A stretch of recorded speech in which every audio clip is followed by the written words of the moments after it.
السلام علیکم listeners, welcome back to my channel. آج آپ سنیں گے کمپلیٹ ناولٹ جس کا نام ہے دل کا گمان، اور یہ ایک شارٹ کمپلیٹ رومانٹک سی سٹوری ہے۔ لائٹ سا ناول ہے، کوئی بیڈ کیریکٹر نہیں ہے، کوئی ولن نہیں ہے، فیملی بیسڈ ہے، منگنی پر بیسڈ ہے، مس انڈرسٹینڈنگ بیسڈ ہے، کیونکہ اس میں ہیرو جو ہے وہ بہت کام، بہت ڈیسنٹ سا ہیرو ہے، بہت نرم مزاج کا۔ ہیروئن تھوڑی سی اسٹوپڈ ہے لیکن ہے بہت پیاری۔ ان دونوں کے درمیان ایک سچویشن کریٹ ہوگی جس پر بیسڈ یہ سٹوری ہے۔ بہت ہی پیارا سا ناول ہے، مجھے یقین ہے کہ آپ کو یہ ناول پسند آئے گا۔ تو چلیے شروع کرتے ہیں ہمارا یہ شارٹ اور کمپلیٹ ناولٹ جو بیسڈ ہے منگنی کے فنکشن پر۔ یہ آملیٹ ہے؟ بآواز بلند سوال کے بعد چینی کی پلیٹ کو فرش پر پٹخ دیا گیا تھا، اور پلیٹ کے ٹوٹنے کی آواز پر سب کے چہروں کے تاثرات ایسے تھے جیسے فرش پر ہیروشیما کا بم گرا دیا گیا ہو۔ اور گرانے والا کون؟ واسے۔ ناممکن۔ پلیٹ پھینکی کس نے؟ وہ بھی غصے میں۔ واسے نے۔ ناممکن۔ اتنی بلند آواز سے چلایا کون؟ واسے۔ ناممکن۔ اور غصے سے چلایا بھی تو کس پر؟ انایا پر؟ بالکل ہی ناممکن۔ کیا ہوا واسے بچے؟ آخر کار ناشتے کی میز پر بیٹھی دادی جان نے سائڈ کی کرسی پر غصے سے براجمان واسے سے سوال پوچھ کر ارد گرد موجود نفوس کے سکتے کو توڑا تھا۔ اتنا نمک ہے آملیٹ میں، زہر تھا بالکل۔ جاؤ میرے لیے میٹھا انڈا بنا کر لاؤ، جلدی کرو، مجھے آفس سے دیر ہو رہی ہے۔ ساکت کھڑی انایا کو غصے اور رعب سے حکم صادر کرتے ہوئے دادی کے سوال کا بھی جواب نپٹایا تھا واسے نے، اور ساتھ ہی کرسی دھکیل کر پرے کرتے ہوئے قدرے غصے سے اپنے کمرے کی جانب بڑھتے ہوئے کچن کے دروازے میں حیران و پریشان ماں کو کہہ دیا، سکھائیں اسے کچھ کھانا پکانا۔ بھائی کو شاید آفس کی کوئی پریشانی ہے، ورنہ بھائی نے تو کبھی ایسے نہیں کیا۔ واسے سے 5 سال چھوٹے دانیال نے انایا کو اپنے بھائی کے غصے کی صفائی دینا چاہی تھی، اور خاموشی سے انڈا پھینٹتی ہوئی انایا محض اس بات میں سر ہلا کر رہ گئی۔ ہاں بالکل، ورنہ میرا بچہ تو بہت دھیمے مزاج کا ہے، آج تک اس طرح نہیں بولا۔ ماما نے بھی فوراً دانیال کی ہاں میں ہاں ملائی، جو فریج میں پانی کی بوتل رکھ کر کچن سے باہر جا رہا تھا۔ انایا، بچے کہیں تم دونوں میں تو کوئی کھٹ پٹ نہیں ہوئی؟ واسے کبھی اتنے غصے میں نہیں آیا۔ کچھ دیر بعد واسے کی ماما نے انایا سے پوچھا، جو خاموشی سے واسے کے لیے میٹھا انڈا بنا رہی تھی۔ نہیں ماما، مختصر جواب موصول ہوا تھا۔ اب وہ انہیں کیا بتاتی کہ واسے کے اس رویے کی اصل وجہ ہی وہی ہے، بلکہ اس کی خواہش پر ہی تو واسے نے اس ڈرامے کا آغاز کیا تھا۔ کیا واقعی خواہش؟ دل نے سوال کیا تھا، اور اس نے ماما کے سامنے جس طرح خاموشی اختیار کی تھی، دل کے سوال پر بھی خاموش رہنا ہی مناسب سمجھا۔ یا اللہ، ہوا کیا ہے واسے؟ کیوں اتنی زور زور سے چلا رہے ہو؟ یہ شرٹس دیکھی ہیں آپ نے؟ اتنی بکواس استری، آفس میں پہننے کے لائق ہیں یہ؟ اتنی بیہودہ استری کے بعد یا تو انایا کو ڈھنگ سے کام کرنا سکھائیں، یا میرے کام اس سے کروانا بند کر دیں۔ غصے سے تن فن کرتا ہوا وہ کمرے سے نکلا، اور لاؤنج میں مزے سے ٹی وی پر اپنا پسندیدہ ڈرامہ دیکھتی انایا کے سر پر جا کھڑا ہوا۔ بند کرو یہ ٹی وی، ہر وقت کے فضول ڈرامے اور فلمیں دیکھ دیکھ کر تمہارے دماغ میں خناس بھر گیا ہے، جو ایک آدھ کام بھی ڈھنگ سے نہیں کر پاتی تم۔ انایا جو مزے سے صوفے پر نیم دراز دکھی بیچاری ڈرامے کی ہیروئن کا ہیرو کے سامنے گڑ گڑانے کا سین منہمک سی دیکھ رہی تھی، اس اچانک حملے کے لیے تیار نہیں تھی۔ ہڑبڑا کر اٹھ بیٹھی، ریموٹ بھی گود میں سے گر کر فرش پر جا گرا، جیسے کہہ رہا ہو میرا کیا قصور ہے؟ منہ کیا دیکھ رہی ہو؟ جاؤ ان شرٹس کو دوبارہ پریس کرو، اور دیکھنا جلا مت دینا۔ انایا دل میں واسے کی غصے بھری سرخ آنکھوں سے واقعی خائف ہو گئی تھی۔ اسے واقعی شائبہ لگا تھا کہ واسے اس سے یوں مخاطب ہو، لیکن یہ تو تمہاری ہی خواہش تھی، تمہاری اپنے دل کی خواہش۔ دل نے کچھ جتایا تھا، اور وہ شرٹس لے کر استری سٹینڈ کی طرف بڑھ گئی۔ واسے بچے، کوئی پریشانی ہے کیا؟ میں کچھ وقت سے محسوس کر رہی ہوں کہ تم کافی غصے میں رہتے ہو، خاص طور پر عنایا سے بات کرتے وقت۔ مما واسے کے پیچھے ہی چلی آئی تھی۔ صوفے پر اس کے قریب بیٹھتے ہوئے انہوں نے نرمی سے پوچھا۔ نہیں مما، کوئی پریشانی نہیں، آپ کے لاڈ پیار نے اسے بگاڑ دیا ہے۔ میرا خیال ہے مجھے ہی اسے سیدھا کرنا پڑے گا، واسے نے مطمئن سے انداز میں جواب دیا تھا۔ پلیز مما، ایک کپ چائے اپنے ہاتھوں سے بنا کر پلا دیں، سر میں درد ہو رہا ہے، پلیز۔ ساتھ ہی مما کے ہاتھوں کو پیار سے سہلاتے ہوئے واسے کی طرف سے فرمائش کی گئی تھی، اور وہ جو اسے کچھ کہنا اور سمجھانا چاہتی تھی، پھر صحیح کا سوچ کر مسکراتی ہوئی اٹھ بیٹھی۔ اچھا بناتی ہوں، لیکن بچے عنایا پر اتنا غصہ مت کیا کرو۔ جاتے ہوئے بھی وہ پیار بھرے لہجے میں نصیحت کرنا نہیں بھولی تھی۔ اقبال احمد کا گھرانہ خوشحال گھرانہ تھا۔ بڑی بیٹی انجم اور پھر واسے اور چھوٹا دانیال، اقبال اور رقیہ کی کل کائنات تھے۔ پھر بعد میں اس میں عنایا کا اضافہ بھی ہو گیا، جو ان کے چھوٹے بھائی افضال کی اکلوتی بیٹی تھی۔ ایک کار ایکسیڈنٹ میں بھائی اور بھابھی کے جانے کے بعد 5 سال کی عنایا رقیہ اور اقبال کی آنکھوں کا تارا بن گئی تھی۔ وقت پڑ لگا کر اڑا اور بچے اتنے بڑے ہو گئے کہ اب ان کے رشتوں کی فکر ہوئی۔ انجم کا کینیڈا سے بے حد اچھا رشتہ آیا اور وہ پیادیز سدھاری۔ عنایا کو رخصت کرنے کا تصور اس گھر کے کسی فرد کا نہیں تھا، لہٰذا دادی کی خواہش پر اقبال اور رقیہ نے عنایا اور واسے سے ان کی رضامندی مانگی ان دونوں کو جیون ساتھی بنانے کی۔ عنایا BSc آنرز میں تھی اور واسے کی حال ہی میں ایک کمپنی میں اکاؤنٹنٹ کی جاب لگی تھی۔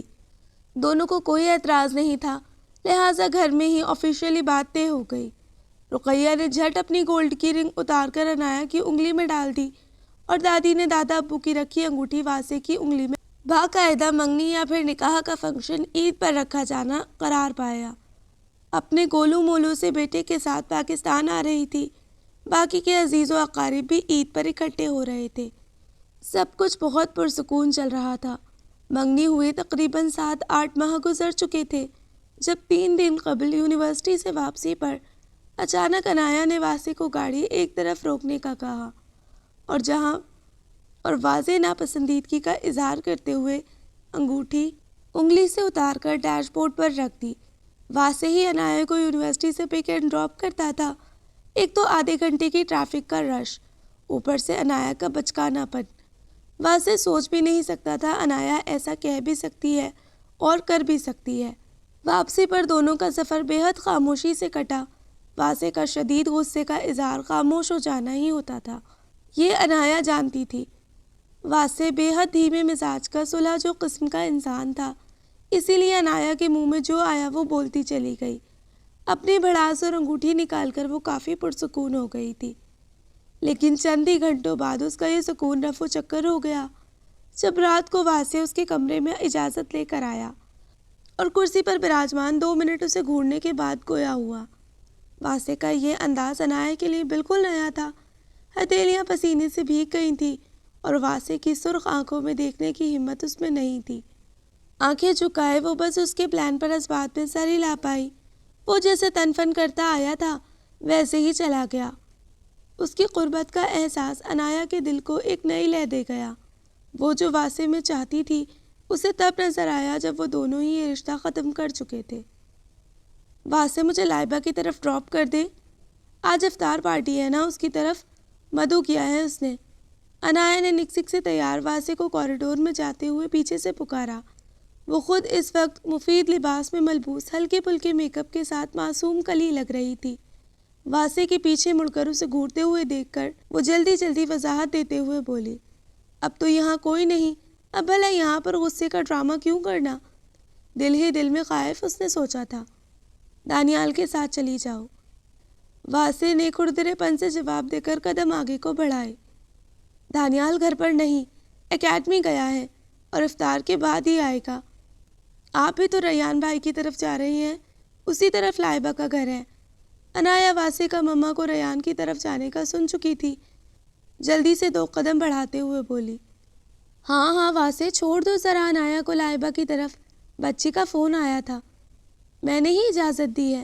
رقیہ بیگم ہاتھ میں تسبیح پکڑے نکلی اور واسے جو صاف نہ کر کے جانے لگا تھا مجبوراً اچھا کہہ کر مڑ گیا۔ انایا جلدی سے فرنٹ سیٹ پر آ بیٹھی اور واسع کے زور سے فرنٹ ڈور کو بند کرنے پر جزبز ہوئی۔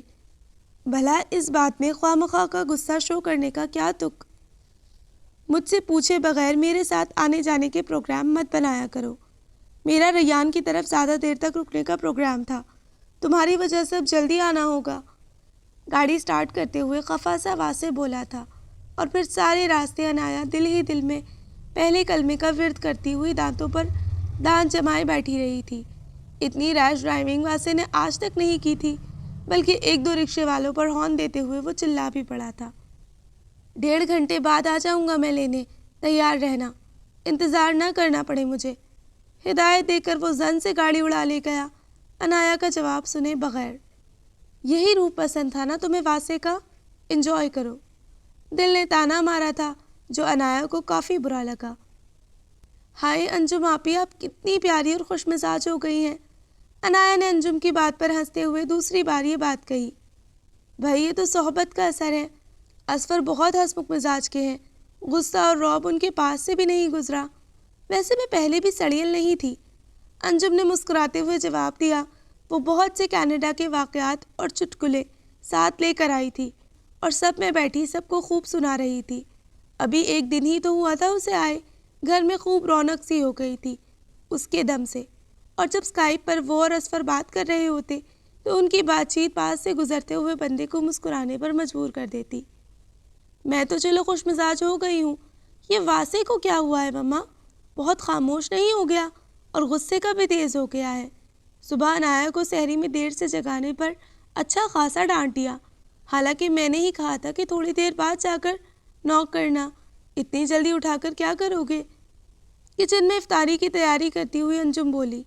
اس وقت وہ تینوں خواتین کچن میں ہی موجود تھی۔ انایا نے انجم کی بات پر نظریں چرائیں تھی۔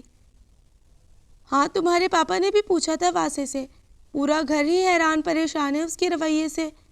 واسع بہت دھیمے مزاج کا بچہ ہے، کہنے لگا آفس میں کوئی پریشانی ہے، سیٹل ڈاؤن ہوگی تو وہ خود ہی ٹھیک ہو جائے گا، تب تک ایسے ہی برداشت کرے، فی الحال اسے چھیڑا نہ جائے۔ ماما نے پکوڑوں کا امیزہ تیار کرتے ہوئے جواب دیا۔ بھائی انجم، یہ اپنے گولو مولو کو سنبھالو، روزے میں مجھ سے کہہ رہا ہے دادا کی طرح گھوڑا بنے، مجھے سواری کرنی ہے۔ اقبال صاحب نے انجم کے 2 سالہ بیٹے کو گود میں اٹھاتے کچن کے دروازے میں آ کر کہا، اور انجم جو مزید اس بات پر تبصرہ کرنا چاہتی تھی، آیان کو گود میں لے لیا۔ لائے انجم آپی، میں آیان کے ساتھ کھیل لیتی ہوں۔ انایا نے آیان کو انجم سے لیا اور لاؤنج کی جانب بڑھ گئی۔ وہ اب انہیں کیا بتاتی کہ واسع کی رویے کی وجہ آفس کے کام کا لوڈ نہیں، خود وہ ہے۔ واسع سمیت پورا گھر اس کی وجہ سے پریشان ہو گیا تھا، اور واسع نے سارا قصور گویا اپنے کندھوں پر لے لیا تھا۔ جانے انجانے میں بہت بڑی زیادتی کر دی تھی انایا نے، اسے ادراک ہو رہا تھا، لیکن اب کچھ نہیں ہو سکتا تھا، دل کرہایا تھا۔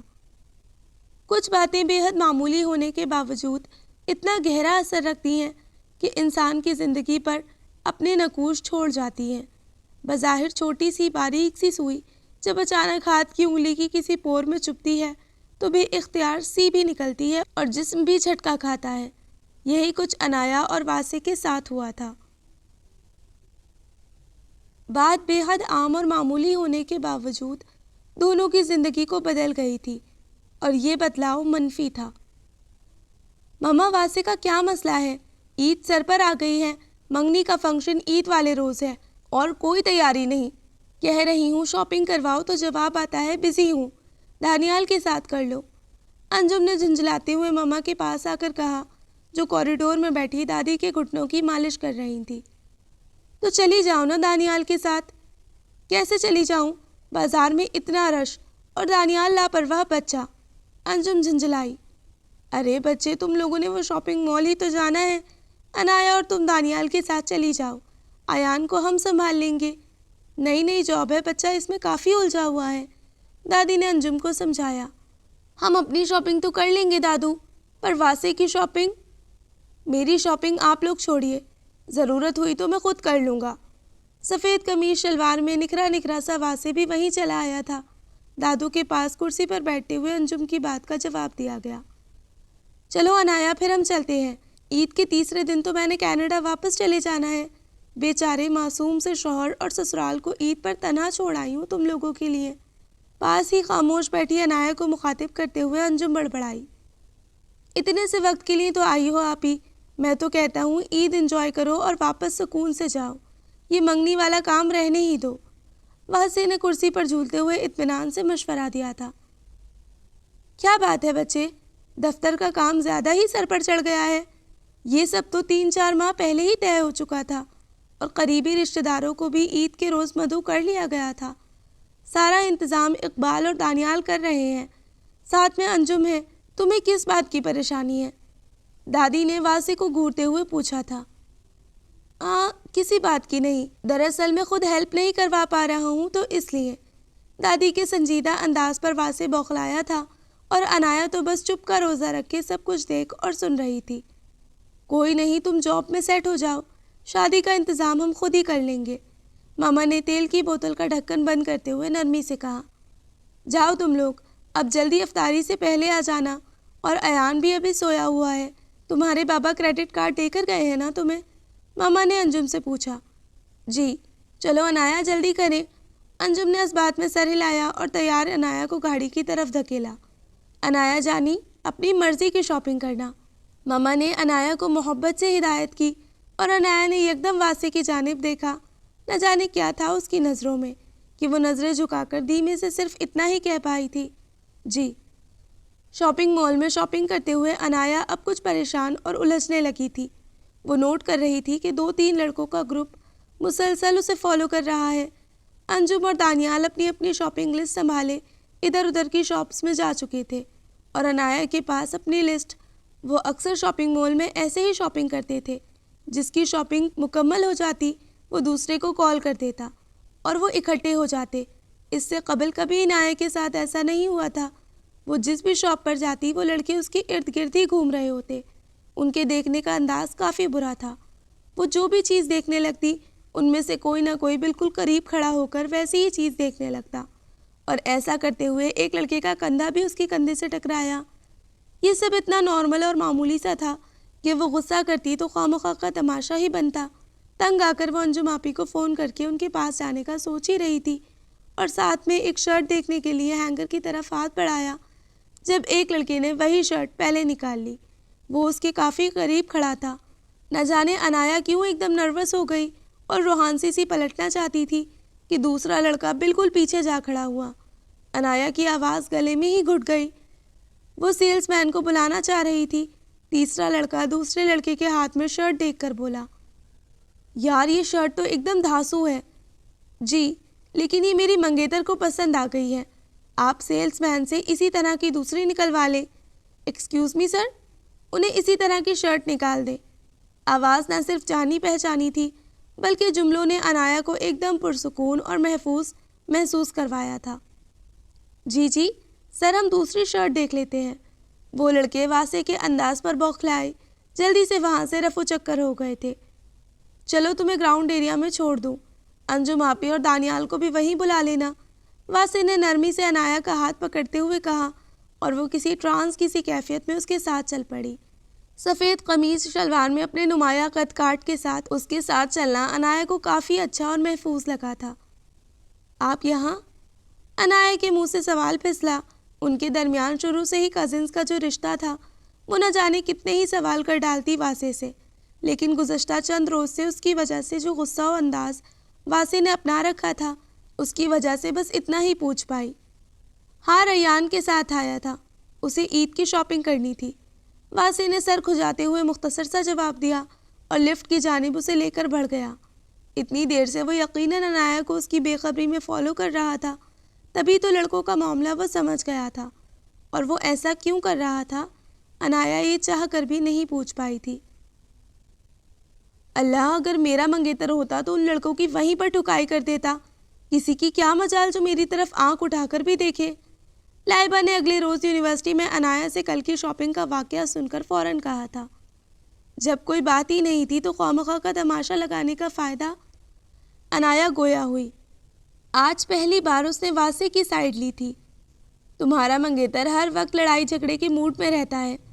تم کیسے برداشت کرتی ہو اس کا ہر وقت غصے بھرا مزاج؟ انایا نے مزید لائبہ سے پوچھا۔ وہ دونوں اس وقت یونیورسٹی کی روڈ پر اپنے پوائنٹس کی طرف جاتے ہوئے باتیں کر رہی تھیں، جبھی ایک بائک لائبہ کے قریب آ کر رکی۔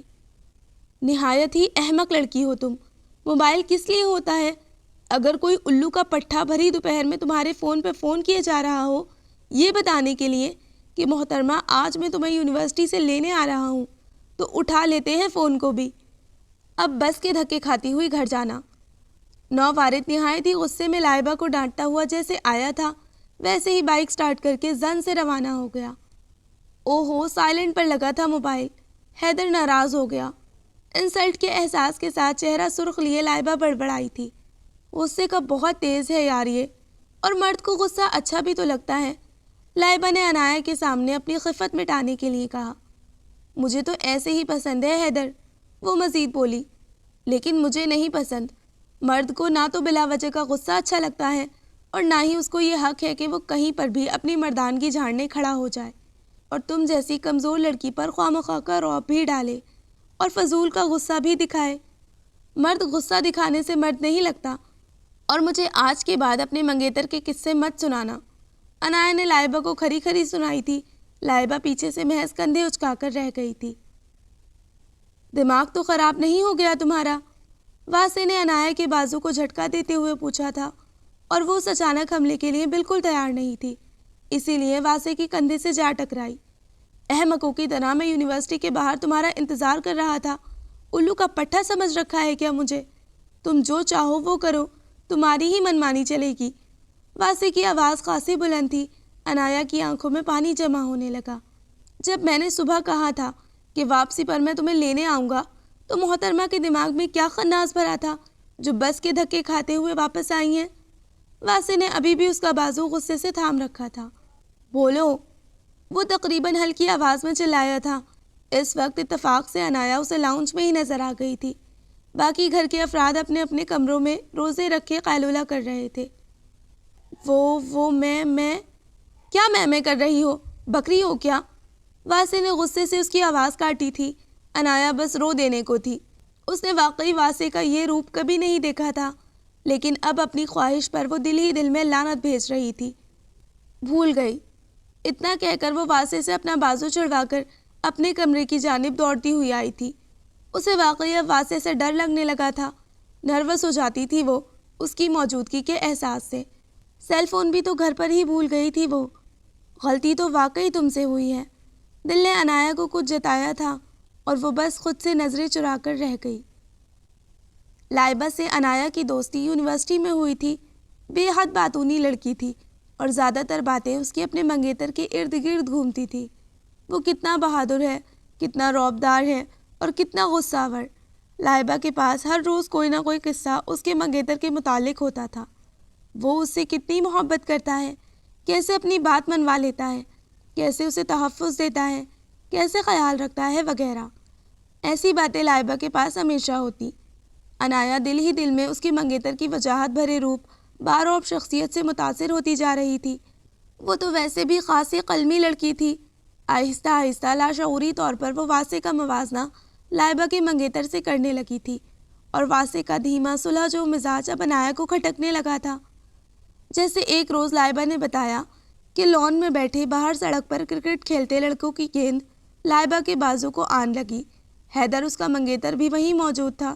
جب تک باہر جا کر 2-3 لڑکوں کی پٹائی نہیں کرایا چین سے نہیں بیٹھا تھا، اور اگلے روز ہی انایا کے ساتھ بھی ایسا ہوا۔ باہر گلی میں کرکٹ کھیلتے بچوں کی گیند انایا کے بازو کو چھو کر لان میں گر گئی، جسے واسع نے اٹھا کر خود گیٹ کھول کر بچوں کو واپس کر دی اور نہایت ہی نرم لہجے میں سمجھایا کہ وہ احتیاط سے کھیلیں، ایسے کسی کو چوٹ بھی لگ جاتی ہے، اور وہ جی واسع بھائی آئندہ دھیان رکھیں گے کہہ کر واپس مڑ گئے۔ انایا کے نزدیک حیدر ہیرو اور واسع زیرو تھا۔ اور پھر اس روز ایک اور واقعہ جو یونیورسٹی میں لائبہ کے سامنے ہی ہوا تھا۔ واسع انایا کو لینے آیا تھا۔ گاڑی ذرا دور پارک کی تھی، اس لیے وہ اس کے ڈپارٹمنٹ میں ہی لینے آ گیا تھا۔ واپسی پر سڑک کے کنارے چلتے ہوئے کوئی موٹر سائیکل سوار نہایت ہی تیزی سے انایا کے پاس سے گزرا اور سڑک کنارے تھوڑا گزشتہ رات بارش کا ٹھہرا پانی چھینٹا اڑاتا ہوا انایا کے تمام کپڑوں کو داغدار کر گیا۔ موٹر سائیکل سوار کی لاپرواہی اور سپیڈ پر عنایا کو نہایت ہی غصہ آیا تھا۔ موٹر سائیکل سوار فوراً واپس آیا اور معذرت کرنے لگا کہ اس نے جان کر نہیں کیا، اور واسع نے اٹس اوکے کہہ کر اسے جانے دیا۔ اللہ، حیدر ہوتا تو موٹر سائیکل والے کو سڑک پر ہی بچھا لیتا، کوئی میرے ساتھ ایسی ویسی حرکت کر کے تو دکھائے۔ لائبہ نے اگلے روز گزشتہ موٹر سائیکل والے واقعے پر تبصرہ کیا تھا۔ جو پہلے ہی دل میں غصہ لیے بیٹھی تھی، اس کے تن بدن میں آگ ہی لگ گئی تھی۔ گھر آ کر بھی وہ واسع کی دبو شخصیت اور بزدلانہ رویے کو سوچ سوچ کر کڑتی رہی تھی۔ یہی نہیں، حیدر لائبہ سے اپنی منوا کر جب چاہے اسے شاپنگ پر، ڈنر یا لنچ پر لے جاتا تھا، اپنی مرضی کے رنگ اور کپڑے پہننے کو کہتا، اس کا بے حد خیال رکھتا۔ اور ایک واسع تھا جس نے منگنی کے بعد عنایا اظہار محبت کرنا تو درکنار، نظر بھر کر دیکھا بھی نہیں تھا، اور پھر اس روز کے واقعے نے عنایا کی سوچنے سمجھنے کی صلاحیت کو کچھ پل کے لیے ختم ہی کر دیا تھا۔ یونیورسٹی واپسی پر جب واسع عنایا کو لے کر آ رہا تھا اور 10 منٹ ٹریفک جیم میں پھنسے رہنے کے بعد جب اس نے گاڑی آگے بڑھائی تھی کہ اگلی گاڑی کی اچانک بریک لگی اور وہ شخص گاڑی سے تنفن کرتا ہوا واسع کی جانب آیا تھا اور واسع پر چلانے لگا تھا کہ واسع کی لاپرواہی سے اس شخص کی کار پیچھے سے ہٹ ہوتے ہوئے بچی ہے۔ گاڑی چلانی نہیں آتی تو کیوں لے کر نکلتے ہو سڑکوں پر؟ وہ آدمی مسلسل غصے میں اناپ شناپ بولے جا رہا تھا۔ جناب، آپ نے اچانک بریک لگائی جس کی وجہ سے گاڑی ہٹ ہونے لگی تھی، مگر بچت ہو گئی۔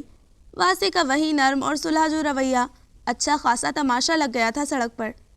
تمہارے اور میرے ساتھ اگر فیملی نہ ہوتی تو میں تمہیں یہیں پر بتاتا کہ غلطی کس کی ہے۔ گاڑی چلانے کی اوقات نہیں۔ وہ آدمی مستقل غصے میں تھا۔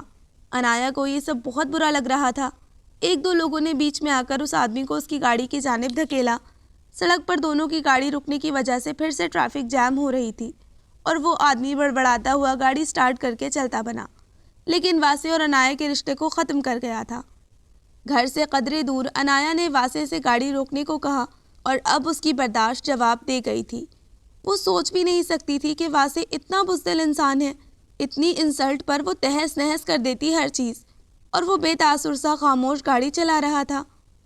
میں نے کہا گاڑی روکیے، اب کہ وہ چلائی تھی اور واسع نے گاڑی کو بریک لگا دی۔ خیریت، کیا ہوا عنایا؟ عنایا نے منگنی کی انگوٹھی انگلی سے اتارتے ہوئے ڈیش بورڈ پر اچھالی اور نہایت ہی غصے سے تقریباً چلاتے ہوئے گویا ہوئی، میں آپ کے ساتھ یہ رشتہ قائم نہیں رکھ سکتی۔ میں بزدل شخص کے ساتھ اپنی زندگی کیسے گزار سکتی ہوں؟ جو شخص اتنے سارے لوگوں میں خود کو ذلیل کروا سکتا تھا لیکن اس میں ہمت نہیں کہ اپنے حق سچ کے لیے لڑ سکے، وہ بھلا میری کیا حفاظت کرے گا؟ مرد پر تو غصہ اور رعب ہی اچھا لگتا ہے، اور مجھے باروب مرد ہی پسند ہے۔ تمہارے ہوتے ہوئے کوئی بھرے بازار میں میری چادر کھینچ دے اور پھر سوری کر دے تو تم تو اٹس اوکے کہہ کر جانے دو گے اسے؟ مرد پر غصہ جچتا ہے۔ مرد میں صلاحیت ہونی چاہیے اپنی بات منوانے کی، اور تم میں ایسی کوئی صلاحیت موجود نہیں، لہٰذا آج سے تمہارا اور میرا رشتہ ختم۔ اور یقیناً تم میں اتنی ہمت تو ہوگی نہیں کہ منگنی توڑنے کے بارے میں گھر والوں کو بتا سکو، لیکن مجھ میں ہے، اور اتنی ہے کہ عید کے روز جب ہماری منگنی کا فنکشن ہوگا میں سب کے سامنے یہ اعلان کر سکتی ہوں کہ مجھے تم جیسے کمزور مرد کے ساتھ اپنی زندگی نہیں گزارنی۔ اس کے علاوہ بھی وہ اناپ شناپ بولتی چلی گئی تھی۔ عنایا کے جو منہ میں آیا وہ کہتی چلی گئی، اور اتنے دنوں کا لاوا تھا آخر کار ابل کر باہر نکلا تھا اور واسع کو اندر تک بھسم کرتا چلا گیا۔ سب کہہ چکنے کے بعد وہ واسع کے جواب سنے بغیر اتری اور تیز تیز قدم اٹھاتی گھر کی جانب بڑھ گئی۔ بزدل میں اتنی جرت نہیں کہ مجھے پیچھے سے روک پاتا، عنایا نے نفرت اور غصے سے سوچا تھا۔ لیکن اس رات ایک عجیب بات ہوئی۔ رات کھانے کے بعد واسع عنایا کے کمرے میں آیا۔ اس کا انداز اور لہجہ دو ٹوک تھا۔ وہ بھی اب اس رشتے کو قائم رکھنے پر تیار نہیں تھا، لیکن منگنی توڑنے کا اعلان عنایا نہیں بلکہ وہ خود کرے گا، اور عید کے روز کی جانے والی فنکشن میں وہ گھر والوں کے سامنے عنایا سے اپنے رویے کی وجہ سے ناپسندیدگی کا اظہار کا ڈرامہ کرے گا۔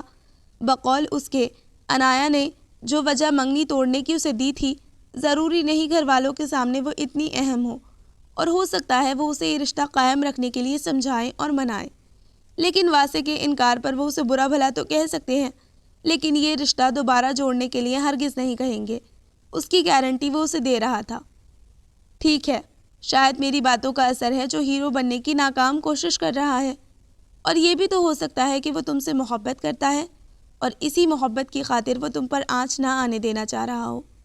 فلموں افسانوں میں بھی تو ایسا ہی ہوتا ہے نا؟ دل نے عنایا کو کچھ اور بتانا چاہا تھا، جو عنایا نے نفی میں سر ہلاتے ہوئے جھٹک دیا تھا۔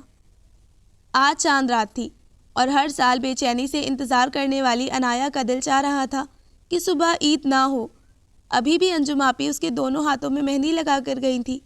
یہ مہندی عید کی اور صبح اس کی منگنی کے فنکشن کی تیاری کی تھی۔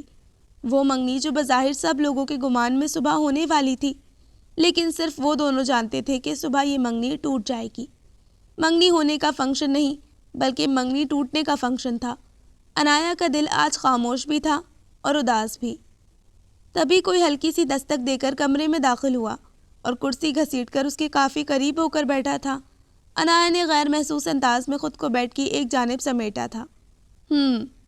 اچھی لگ رہی ہے مہندی۔ واسے کی گمبھیر آواز کمرے میں گونجی تھی۔ عنایا کی نظریں جھکی رہیں۔ بہتر ہوگا کہ تم میری جانب دیکھتے ہوئے میری بات سنو، تاکہ مجھے یہ نہ لگے کہ میں کسی دیوار سے بات کر رہا ہوں۔ واسے کے بارعب لہجے پر عنایا نے اس کی جانب دیکھا تھا۔ واسے آف وائٹ کرتے شلوار میں کافی فریش لگ رہا تھا۔ گھنی مونچھوں تلے گلابی ہونٹ بھنچے وہ اس کی جانب دیکھ رہا تھا۔ عنایا کی نظریں پھر جھکی تھی۔ تم نے شاید سوچا ہوگا کہ میں نے، اتنا کہہ کر وہ خاموش ہو گیا تھا، جیسے لفظوں کا چناؤ کر رہا ہو۔ خاموشی طویل ہونے لگی تھی جبھی عنایا نے مہندی والے ہاتھوں سے نظریں اٹھا کر اس کی جانب دیکھا تھا، اور وہ اسے ہی دیکھ رہا تھا، مہربان اور نرم نظروں کے ساتھ۔ یہ واسے کا وہ روپ تھا جس سے وہ آج تک واقف تھی۔ بات شروع کرنے سے پہلے واسے نے گلا صاف کیا۔ دیکھو عنایا، جو بات میں اب اور آج کرنے جا رہا ہوں، اس سے پہلے میں واضح کر دوں کہ اس روز جو فیصلہ میں نے کیا تھا اور جو وعدہ تم نے کیا تھا، میں اب بھی اس پر قائم ہوں۔ کل میں سب کے درمیان اپنی طرف سے منگنی توڑنے کا اعلان کروں گا، لیکن اس سے قبل میں کچھ باتوں کی تم پر وضاحت کرنا چاہتا ہوں۔ جس روز تم نے انگوٹھی اتارتے ہوئے منگنی توڑی تھی، چاہتا تو میں اسی روز تمہاری باتوں کے جواب دے دیتا، لیکن اس وقت تمہارے دل و دماغ ایک غلط فہمی اور غصے سے بھرے ہوئے تھے۔ میری کوئی بھی بات تمہیں محض میری صفائی یا وضاحت لگتی۔ زندگی 2.5 گھنٹے کی فلم کا نام نہیں۔ جو کچھ فلموں میں دکھایا جاتا ہے وہ عام زندگی میں نہیں ہوتا۔ 2.5 گھنٹے میں ہیرو ہیروئن کی سیڈ اور ہیپی اینڈنگ ہو جاتی ہے، جبکہ حقیقی زندگی کے اختتام کا علم صرف اللہ تعالیٰ کو ہے۔ تم جیسی رومانٹک پسند لڑکیاں فلمیں، ڈرامے اور ناول وغیرہ پڑھ کر اپنے لائف پارٹنر کا امیج اپنے دماغ میں سپرمین والا بنا لیتی ہو۔ کیا تمہیں اپنی حقیقی زندگی میں آسمان پر سپرمین اڑتے نظر آتے ہیں؟ واسے کی باتوں کو غور سے سنتی عنایا کا سر خود بخود نفی میں ہل گیا۔ تم نے کہا کہ میں ایک دبو اور ڈرپوک سا انسان ہوں، اور ایسا تم نے چند واقعات سے میرے بارے میں اندازہ لگایا۔ جیسے تم نے کہا کہ مجھے موٹر سائیکل سوار کا منہ توڑ دینا چاہیے تھا کہ اس کی لاپرواہی سے سارا کیچڑ تمہارے کپڑوں پر گرا تھا، لیکن تم بھول رہی ہو کہ وہ بندہ واپس آیا تھا۔ اس نے سوری کی تھی اور بتایا تھا کہ کوئی ایمرجنسی میں وہ بے خیالی اور تیزی سے گزرا تھا۔ میرا نہیں خیال کہ اس کے بعد مجھے خوامخواہ کا غصہ دکھا کر اپنی جہالت کا اظہار کرنا چاہیے تھا۔ پھر تم نے کہا کہ سڑک پر کھیلتے بچوں کی گیند تمہیں لگی اور میں انہیں 2 تھپڑ نہیں لگا پایا۔ بچے تھے یار، وہ جان کر نہیں کر رہے تھے، اور کھیل کے میدان تو ہے نہیں جہاں پر وہ جا کر کھیلیں۔ میرے پیار سے سمجھانے پر وہ فوراً قدرے پرے چلے گئے تھے، اور میرا وہ اتنا احترام کرتے ہیں کہ آتے جاتے مجھے سلام کرتے ہیں۔ کیا میرے فضول کا غصہ کرنے سے وہ ایسا کرتے؟ اور آخر میں وہ ٹریفک جیم میں لڑائی کرنے والا ڈرائیور کا واقعہ، جس کے بعد ہی تمہیں لگا کہ میں تمہیں تحفظ فراہم نہیں کر سکتا۔ میں جانتا ہوں کہ میری کوئی غلطی نہیں تھی، اور میں چاہتا تو گاڑی سے نکل کر اس جیسی زبان استعمال کرتے ہوئے ہاتھا پائی بھی کر لیتا۔ تم اس وقت کیا کرتی اتنے بھرے مجمع میں؟ مجھے تمہارا خیال تھا۔ میں نہیں چاہتا تھا کہ میرے گھر کی کوئی خاتون اتنے سارے لوگوں کی نظروں میں آ جاتی، اور پھر ہو سکتا ہے وہ شخص کسی ذہنی پریشانی کا شکار اور اپنی فرسٹریشن لاشعوری طور پر مجھ پر نکالتا چلا گیا ہو۔ نہ جانے ہمارے معاشرے میں یہ خیال کہاں سے پنپ آیا ہے کہ غصہ مرد کی شان ہے۔ غصہ تو حرام ہے اور مرد کو طاقتور بنایا گیا ہے۔ کیا مجھ میں اتنی بھی طاقت نہیں کہ میں اس حرام چیز کو خود پر طاری نہ ہونے دوں؟ اصل طاقت اور شان تو میرے غصے کو ضبط کرنا ہے۔ کیا ہمارے نبی حضرت محمد صلی اللہ علیہ وسلم اور صحابہ اکرام ایسا نہیں کیا کرتے تھے؟ اپنی مردانگی اور وجاہت تو وہ جنگوں میں دکھاتے تھے، معاملات زندگی کو گزارنے میں نہیں۔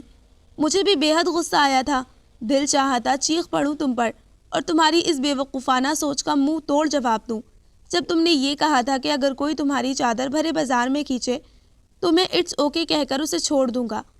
میرے پندار کو چوٹ لگی تھی تمہارے اس جملے سے۔ تم اس حد تک میرے بارے میں سوچ سکتی ہو، اور اسی لیے گھر آ کر بہت سوچ بچار کے بعد میں نے اس رشتے کو ختم کرنے کا فیصلہ کر لیا۔ تمہاری بچکانہ بات اور میرے غصے بھرے انکار پر گھر والے شاید ہمارے فیصلے کو سیریس ہی نہ لیتے، اسی لیے میں نے تم سے کہا کچھ دن گھر میں تم سے خفا ہونے کا ڈرامہ کرتا ہوں تاکہ سب کو اندازہ ہو جائے کہ مجھے تم ایز اے لائف پارٹنر قبول نہیں ہو، اور میری بے رخی کا انہیں کچھ اندازہ ہو چکا ہے۔ چلو سو جاؤ، رات کافی ہو رہی ہے، صبح عید ہے اور اس کی تیاری بھی کرنی ہے تم نے۔ بے فکر رہو، مرد اگر انکار کرے تو لوگ اتنا برا نہیں مناتے جتنا اگر عورت کر دے، اور تم اس گھر کی عزت اور اپنی مرضی رکھتی ہو، لہٰذا تم یہ سارا معاملہ مجھ پر آنے دو۔ کل سب کے سامنے انگوٹھی اتارنے سے سب کو علم ہو جائے گا کہ یہ اب آفیشیلی رشتہ نہیں ہے، کیونکہ جب سے یہ رشتہ ہوا ہے عزیز و اقارب کو اطلاع تو ہے۔ اتنا کہہ کر واسے اٹھ کھڑا ہوا تھا۔ عنایا کو اس کی باتوں نے سکتہ کر دیا تھا۔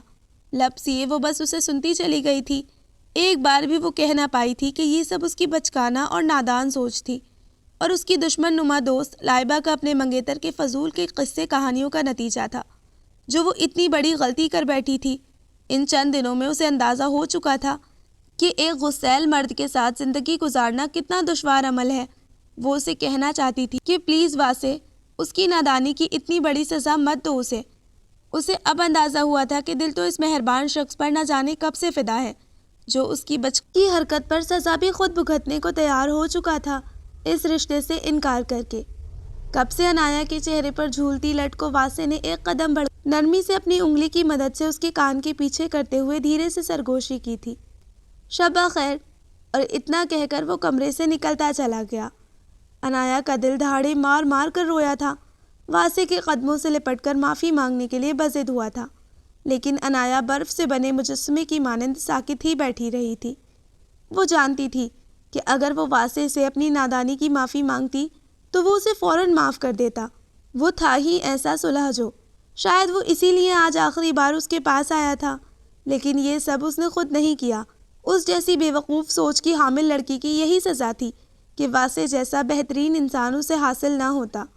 واسے نے تو اسے کوئی سزا نہ دی تھی، لیکن عنایا نے اپنے لیے یہ سزا خود تجویز کر لی تھی، اسی لیے دل کا رونا دھونا اسے منگنی کے فنکشن تک بالکل نظر انداز کر دیا تھا۔ پھر تو بعد میں اسے بھی تمام عمر دل کے ساتھ مل کر رونا تھا۔ چھوٹی عید میٹھی عید ہوتی ہے، اسی لیے ان کی منگنی خاص طور پر اس دن رکھی گئی تھی تاکہ یہ عید ان کے لیے یادگار رہے، اور عنایا نے اسے تمام عمر کے لیے کڑوی یاد بنا ڈالا تھا۔ انجم آپی اس سے جو کہتی چلی گئی وہ روبوٹ کی مانند کرتی چلی گئی۔ اس کے حواس بالکل سن ہو چکے تھے۔ عید کا سارا دن کیسے گزرا، مہمان کب آنا شروع ہوئے اور ارد گرد کیا کچھ ہوتا رہا، اسے کچھ خبر نہ تھی۔ پنک کامدار شرٹ اور شرارے میں اس کا سوگوار حسن اور گلابی رنگت بے حد جچ رہی تھی۔ انجم آپی نے صوفے پر اسے واسے کے قریب لا کر بٹھا دیا۔ واہ بھائی واسے، تمہاری شاپنگ کی تو داد دینی پڑے گی۔ عنایا کے لیے بہت اچھا ڈریس پسند کیا ہے تم نے۔ پھپھو یہ میسنا ہمارے ساتھ نہیں گیا تھا، اپنی اور عنایا کی منگنی کا ڈریس خود لے کر آیا تھا، انجم نے ہنستے ہوئے دوسرے صوفے پر بیٹھی پھپھو کو مخاطب کرتے ہوئے بتایا۔ عنایا کو اس روز شاپنگ مال میں واسے کا اپنے ساتھ ہونے کا مطلب اب سمجھ آیا تھا، اور یہ بھی ادراک ہو گیا تھا کہ وہ اس کی سنگت میں خود کو محفوظ ہی محسوس کر رہی تھی، جسے وہ ایک بزدل انسان کہہ کر ٹھکرا چکی تھی۔ سچ میں واسے بھائی، عنایا آپی کا پنک ڈریس اور آپ کا آف وائٹ کرتا پاجامہ، آف وائٹ واسکیٹ میں یہ پنک رومال بہت زبردست چوائس اور سلیکشن ہے۔ دانیال بھی چہکا تھا جو ان دونوں کی تصویریں کھینچ رہا تھا۔ چلو بچوں بسم اللہ کرو، دادی نے انہیں مخاطب کیا تھا۔ سبھی لوگ آ چکے تھے۔ ٹھیک ہے دادی جان، سبھی آ چکے ہیں، اسی لیے میں یہ انگوٹھی اتار رہا ہوں۔ اور عنایا نے بےہنگم دھڑکتے دل کے ساتھ زور سے آنکھیں میچ لیں جو لبالب آنسوؤں سے بھر گئی تھیں۔ تو نزا کا وقت آ چکا تھا، بس جان نکلنے کا اعلان کیا جانے والا تھا۔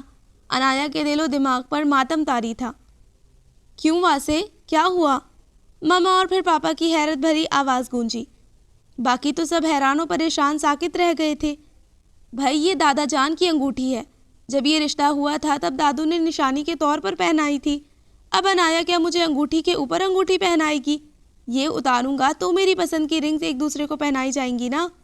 انایا کی تو میں نے کب کی اتروا دی، واسے کی کھنکتی آواز نے گویا سب کی جان میں جان ڈالی تھی، اور سب کے چہروں پر جو حیران پریشان تاثرات ابھرے تھے یکدم خوشی میں بدل گئے، اور سمیت باقی گھر کے افراد نے سکون کا سانس سینوں سے خارج کیا تھا۔ لگتا ہے دادو یہ آفس کی پریشانی کا بہانہ کر کے منگنی کی شاپنگ ہی کرتا پھر رہا تھا۔ انجم اپنے بیٹے کو گود میں سنبھالتے ہوئے بولی تھی، چلو انایا، بچے ہاتھ آگے بڑھاؤ، کب سے واسے انگوٹھی پکڑ کے بیٹھا ہے؟ انایا کی تو کچھ سمجھ میں نہیں آ رہا تھا، یہ ہو کیا رہا ہے؟ اسے لگا یہ دل کا گمان ہے، لیکن دادی کی آواز نے باور کروا دیا کہ یہی حقیقت ہے، سچی اور خوبصورت حقیقت۔ وہ شخص اس کے نام کر دیا گیا تھا جسے وہ اپنی نادانی میں کھو چکی تھی۔ لگتا ہے انایا منگنی نہیں کرنا چاہتی۔ انایا پر خوشی سے سکتہ طاری ہو چکا تھا اور ابھی تک یقین اور بے یقینی کی حالت میں ساکت بیٹھی تھی۔ واسے نے افسردگی سے کہا، نہیں ایسا نہیں ہے، میں یہ منگنی کرنا چاہتی ہوں، آئی سویئر، مجھے یہ رشتہ قبول ہے۔ انایا یکدم زور سے چلائی تھی اور سبھی کو اس کے اقرار پر اپنی مسکراہٹ دبانا مشکل ہو گئی تھی۔ جی میں جانتا ہوں آپ یہ منگنی کرنا چاہتی ہیں، تو پھر اس کے لیے ہاتھ تو آگے بڑھائیں جس میں یہ انگوٹھی پہنا سکوں۔ واسے نے مسکراتے لبوں سے انایا سے کہا تھا، اور سچویشن اور اپنے یوں اقرار پر انایا بری طرح سے بلش ہو گئی تھی۔ بلش ہوئی انایا کے کانپتے ہاتھ پہناتے واسے کا شرارتی روپ دونوں ہی دانیال کے کیمرے میں محفوظ ہو چکے تھے، اور یہ میٹھی عید اب میٹھی یاد بن کر ہمیشہ کے لیے ان کے دلوں میں رہ جانے والی تھی۔ میں نے تم سے وعدہ کیا تھا کہ میں انگوٹھی منگنی کے فنکشن میں اتاروں گا، کیونکہ مجھے یہ رنگ پہننی تھی۔ یہ سچ ہے کہ اس روز تمہاری باتوں نے مجھے شدید غصہ دلایا تھا، لیکن پھر آہستہ آہستہ میں نے جان لیا تھا کہ نادانی میں تم ایک بھول کر بیٹھی ہو، اور کل رات جب تم یہ سمجھ کر کہ سارا جہان سو چکا ہے ٹیرس پر کھڑی سسکیاں لے رہی تھی اور دھیمے سے کہہ رہی تھی کہ آئی لو یو واسے، لیکن شاید مجھ جیسی نادان لڑکی کی محبت تمہارے قابل نہیں وغیرہ کے فلمی ڈائلاگ اپنے دل سے بآوازیں بلند کہہ رہی تھی، یہ جانے بغیر کہ نیچے لان میں چیئر پر بیٹھا میں سب کچھ سن رہا تھا۔ سنا تھا میں نے کہ تم اب خاموش رہ کر خود کو اپنی محبت کو سزا دو گی، تب بہت دل چاہا تھا کہ تمہیں بتا سکوں کہ تم جیسی معصوم اور پیاری لڑکی کو سزا دے کون رہا ہے، بس تمہاری غلط سوچ کو دور کرنا تھا، جو میں کر چکا تھا۔ موقع ملتے ہی واسے نے انایا کو سرگوشی کرتے ہوئے سب بتایا، اور انایا کے لبوں پر نرم اور مہربان شخص کے نام کی مسکراہٹ آن ٹھہری تھی۔ So listeners, this was the end of the novel دل کا گمان، اور یہ ایک شارٹ کمپلیٹ ناول تھی۔ مجھے یقین ہے کہ آپ کو یہ ناول پسند آیا ہوگا۔ اگر آپ کو یہ ناول پسند آیا ہے تو اپنی رائے کا اظہار کمنٹ باکس میں کیجیے، اور میرے چینل کو جلدی سبسکرائب کر دیجیے پلیز۔ انشاءاللہ جلدی ملتے ہیں کسی نئے ناول کے ساتھ، تب تک اپنا خیال رکھیے، دعاؤں میں یاد رکھیے۔ اللہ حافظ۔